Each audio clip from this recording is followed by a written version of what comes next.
Hey you guys, welcome back to another video, and today's topic is going to be my biggest pet peeves driving for Uber.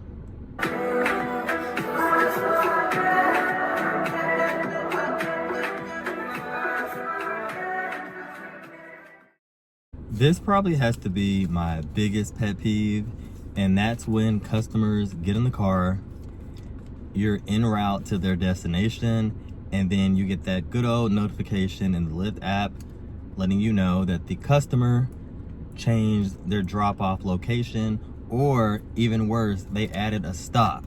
Now, if you are a passenger watching this video, a lot of us are very calculated when it comes to what rides we take, okay? So I know me personally, I like to avoid traffic. So if I pick you up, that means I know for a fact we're not going to hit traffic en route to your destination. But if you decide, oh, you want to go to the airport, or you want to go in the direction of the traffic, I'm probably going to let you know that you need to either compensate me with more money, or I'm going to end your trip and have someone else come pick you up. And no hard feelings, but we're in this business to make money, and I didn't sign up to take you to the airport or drive you around for an extra 20 minutes. So anytime you're going to modify your trip, just let your driver know ahead of time and see if they're okay with the new destination or the added stop. My second pet peeve is when people get in the car and they put their feet everywhere but the floor. So these are going to be your passengers who get in and they do crisscross applesauce in the seats, or they rest the soles of their feet on the door panels, or the, what do you call this, the middle console. These are not feet rest, you guys. Please keep your feet on the floor, okay? We don't want your knees hitting our backs.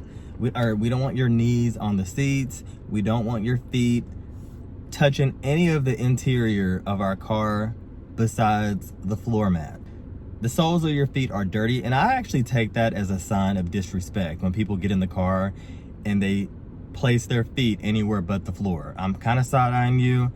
I'll say something. Usually I'll turn around and I'll say something, and if they do it again, I'll ask them a second time. Now after that, most people, they're not going to do it a third time, but I definitely one-star these passengers, because come on now, respect is a two-way street. If you're getting in someone else's car, please keep your feet on the ground, because we want to keep our cars as clean as possible for our next customer, and you guys can help us do that by simply keeping your feet on the floor and not resting your dirty shoe soles on the exterior of the vehicle. Third pet peeve is when people have luggage and they're not careful about how they put it in the trunk. Now, I personally, because of this, I will get out of the car and I will put their luggage in the trunk myself, because what I noticed when I first started doing this, people, they don't care about scratching up the car. As long if it's not their car, they don't care about scratching it up. So when they pull the luggage out of the car, they're okay with the wheels banging up your trunk because it's not their vehicle. So when they pull it out, they're banging it up. When they put it in, they bang it up. So what I do to solve all of that, I let them know, hey, don't worry about it. I'm gonna put it in the car. Just go ahead and get inside. And a lot of them, they actually like that. It's good customer service. But the main reason I'm doing it is because I don't want you banging up my vehicle. The fourth pet peeve of mine is when, and this is mostly with the ladies, I don't know if it's because they're running late or what, but some ladies will get in the car, and I kid you not, as soon as they get in the car, they will, we're in an enclosed space, and I personally prefer to breathe oxygen, okay? So if you're gonna do all of that before you get in the car, please do not spray perfumes in our vehicles. You don't know what we're allergic to, and quite frankly, we don't want to smell your fragrances, okay? We really don't. So please spray your fragrances before you get in the car. not when you get in the car or before you get out of the car. Thank you. My 5th biggest pet peeve is when you get cheap customers. What does a cheap customer look like? This is going to be a customer who's going to cut corners to get the cheapest ride possible at your expense. So this is going to be the customer who, and I had this happen a couple of weeks ago. He had to go to the terminal at the airport, but what he did, he set his destination to the gas station beside the airport so he didn't get hit with the airport fees, because if you're going to the airport, they're gonna surcharge you a little bit more because there's airport fees that Uber has to pay. So they're gonna pay sometimes $10, $20 extra to go to the airport. So what this particular passenger did, they set their drop off to the gas station, and I said, hey, if you're not going to the gas station, you need to set your pin to the airport, because Lyft and Uber, they can see your location. So if you set your location to the gas station and I drop you off at the airport, it's gonna look like I didn't drop you off in the proper location. So with this particular passenger, I told him to change it to the airport, and he acted like he didn't know how to do it. So he was just trying to cut corners and not pay that surcharge for going to the airport, okay? Please don't do this. Just, if you're going to the airport, wherever you're headed, set your pin to that location, please. You're not paying that much. These Ubers are really not that expensive, unless it's surging or something like that. Just pay the fees, you guys, and stop being cheapskates. And then you also have the passengers who purposely order an Uber X knowing that they have more than 4 people, knowing that they have big bags of luggage. Please stop being cheap, you guys, because I'm gonna get irritated, and I'm probably gonna call you out. I actually do call passengers out when they act cheap like that, because most of them, they have you doing all of this heavy duty work, and most of the time you're not gonna get a tip anyway. So this is why I'll call them out. Like if I pull up and I see they have 8 bags, I'll say, hey, you know, you guys could have ordered an Uber XL, right? I'll kind of give them that side eye, but I mean, I'll take them to their destination, but I'll let them know, hey, I see what's going on here. Another pet peeve of mine is when people use the maximum amount of wait time.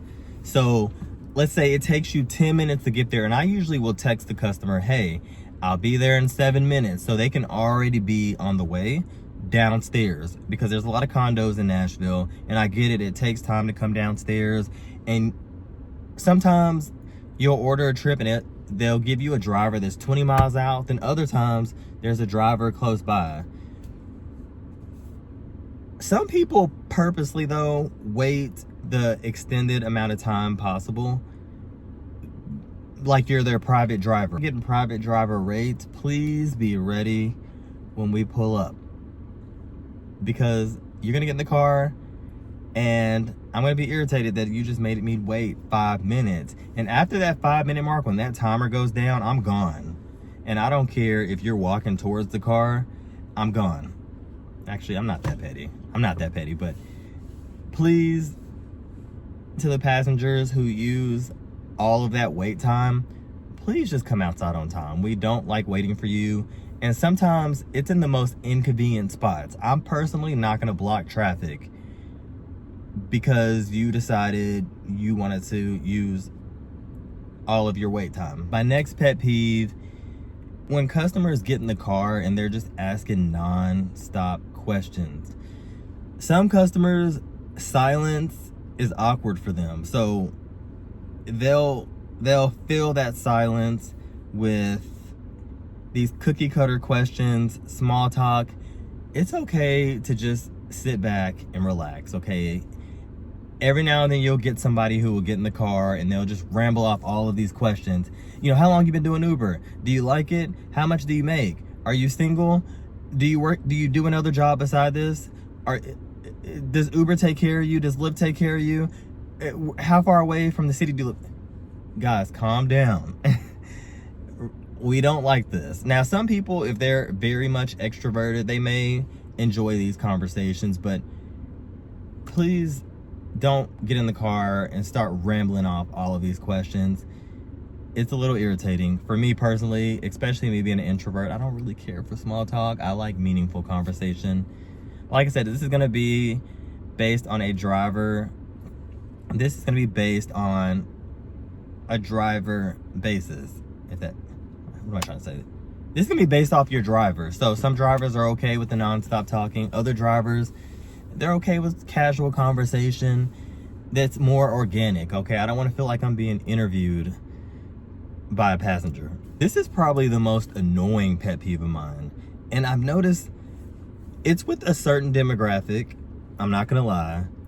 When people get in the car, or when you pull up to the location and there's just so much hostility with the passenger, like they're treating you like you're about to kidnap them. So these are gonna be your customers who swing the door open and demand you tell them their name, despite the fact that they checked the license plate before they got in. They know it's the right vehicle, but a lot of customers like to do this thing where they act overly scared. I don't play that game. If I see that they checked the license plate, I don't play that. I let them know, hey, you just checked the license plate. It was correct.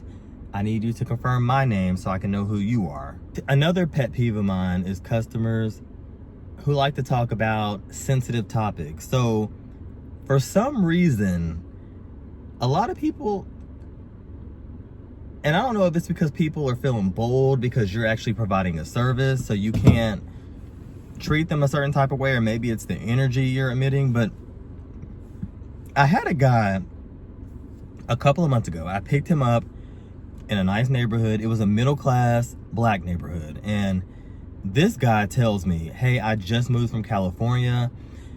This neighborhood's cool and all, but I'm just ready for the people to move out. I said, what do you mean you're ready for the people to move out? He said, oh, there's just a lot of black people in this neighborhood. I said, okay, but this is a safe neighborhood. And the whole time I'm thinking, why are you telling me this like I'm not black? Like, some of these customers are bold, but yeah, you're gonna have to, if you have a short temper, this may not be the gig for you, because people are gonna test you. But the good thing about me is I'm emotionally mature, and I think people pick up on that, so they feel like they can say certain things to me, but I don't feed into it. And I will check the person, because we are independent contractors, so you don't have to put up with anyone's mess. And my last pet peeve is people who have service animals, but they don't put it in the app. So there's an option called Uber Pet. And a lot of these people, instead of selecting Uber Pet, because the truth is, a lot of drivers don't want pets in their vehicle, because you don't know how big the animal is going to be. You don't know what kind of animal is getting in your car. So for me, Uber Pet is a no-go for me personally.